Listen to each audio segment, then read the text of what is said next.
highlights or principles behind Abraham's wealth exploits. What were the divine secrets that were responsible up until now for Abraham's wealth exploit? As far as we know, up until now, we don't yet know all, but up until now we know three things. Number one, the secret of obedience to spiritual instructions. Number two, the secret of establishing altars. By now this guy has built 4 altars. 4. And we're going to find out what is in altars. I'm going to come back to that next week. What is in altars? But the third principle that Abraham shows us today is the secret of the tithe to God, which acknowledges that God is the source of his riches and his blessings. Hear me, church, as I read now what I have carefully written here, not with emotions, but reading so that you can hear. When you give 10% of what you have to God, you are affirming your faith in the fact that God is able to cause you to use the 90% that is left in your hands to accomplish far more than what the 100% could have done. Let me repeat it again to you. When you give 10% of what you have, it's still yours. Remember, it's yours. You have the choice to do whatever you want to do with it. It's yours.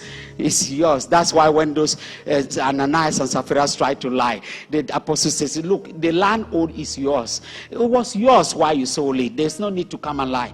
Okay, so it belongs to you. So the 10%, when you decide to bring it to God, you are affirming that your faith in the fact that even though you're going to be left with 90%, first of all, the 100% was not even able to solve all your problems. Do you know that?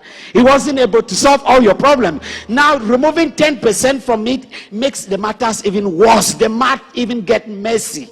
The math get even messy because you now have 90%. How on earth can 90% do what 100% could not do? But here is a mystery. Here is the foolishness of God, in that the 10% empowers the remaining 90% to accomplish what 100% could not do. Hallelujah! Hallelujah! Your tithing is a reflection of your confidence in God as your source, as your provider. I'm confident that what I've given unto him, I've given to him, he is able to keep it faithfully. So it could be that some who have some difficulty in the area, I think it's just because they have not been properly taught. I want to just not believe that any believer who is truly born again, if they understood this principle, that they will not apply it. I don't believe that. I don't believe that. I think that one of the greatest hindrances is the fact that they have not understood the principle. They have not understood it. They did not hear it, and they have not understood it. So now you're hearing it. You're hearing it that when you take out 10% in your math, that is not working already. 100% of what you have is not working. It's not accomplishing all that you want. Let God work it for you. Reduce the number to 90%. Reduce it to 90%, and let him use the 90 and do what your 100% could not do. Can you have that faith? I'm going to pray for you that you have that faith. Hallelujah. It's a matter of faith.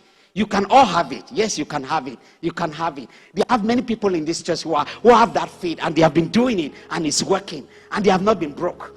They are moving from leaps and bounds. And by the way, a tithe has a separate thing to do, but we're going to talk about altars in subsequent sessions, and we understand what every financial giving, it has a voice in the realm of the spirit.